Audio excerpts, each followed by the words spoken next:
Joe Biden यानी Joseph Robinette Biden junior यानी America का नया राष्ट्रपति। बाइडेन भले ही अमेरिका के पेंसिल्वेनिया राज्य के स्कैंटल में जन्मे और बचपन में डेलवेयर चले गए, लेकिन भारत से उनका जुड़ाव रहा है, जिसका खुलासा खुद बाइडेन ने एक दफे किया था जब साल 2013 में बतौर उपराष्ट्रपति वह भारत आए थे।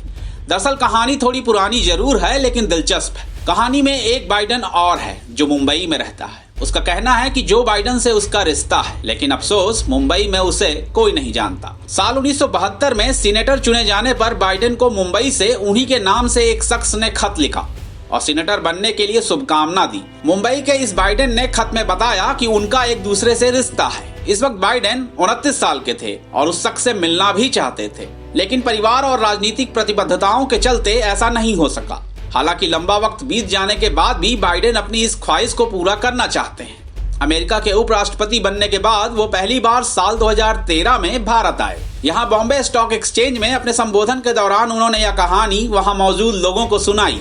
यहाँ उन्होंने कहा कि साल 1972 में जब मैं 29 साल का था और अमेरिकी सीनेटर चुना गया था, तब मुझे एक खत मिला जिसका जवाब न दे पाने का मुझे आज भी अफसोस है।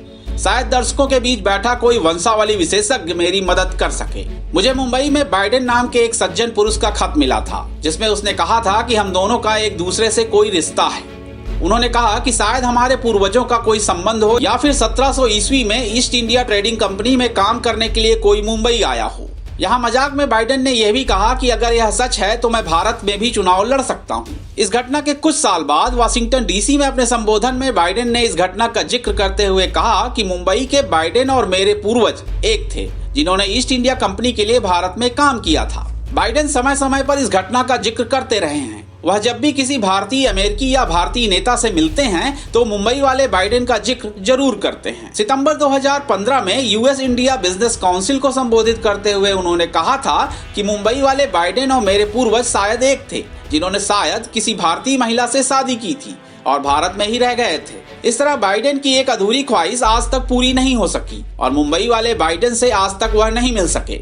हालांकि वह यह जरूर बताते हैं कि एक पत्रकार ने उन्हें जानकारी दी थी कि बाइडेन सरनेम के 5 लोग मुंबई में रहते हैं, लेकिन उन्हें किसने खत लिखा था इस बात की जानकारी नहीं मिल सकी। अमेरिका के 46वें राष्ट्रपति बाइडेन 77 साल के जरूर हैं, लेकिन वो जोश और आत्मविश्वास से भरे नजर आते हैं। लेकिन इसके पीछे तमाम दर्द समेटे बाइडेन के जीवन का सफर इतना आसान भी नहीं रहा। अपनी जिंदगी में उन्होंने तमाम चुनौतियों का सामना किया। उनका पारिवारिक जीवन हादसों से भरा रहा। उनके करियर के शुरुआती दिनों में उनके जीवन में बहुत बड़ी उथल पुथल हो गई। खरीदारी के लिए जा रही उनकी पत्नी और बेटी एक कार हादसे के शिकार हो गए और उनकी मौत हो गई। इसी हादसे में उनके दोनों बेटों को गंभीर चोटें आईं। अपने बच्चों से मिलने के लिए वो रोजाना विलमिंगटन से वॉशिंगटन डीसी के बीच एमट्रैक ट्रेन से सफर करते थे। वो साल 1987 में सीनेट जुडिशरी कमेटी के अध्यक्ष बने। साल 1988 में वो राष्ट्रपति पद की दौड़ में भी शामिल हुए, लेकिन अकादमिक रिकॉर्ड में गड़बड़ी की वजह से उन्हें दौड़ से बाहर होना पड़ा। हालांकि उन्होंने गलती भी मानी। साल 1991 में उनकी सहयोगी महिला ने उन पर यौन शोषण का आरोप लगाया।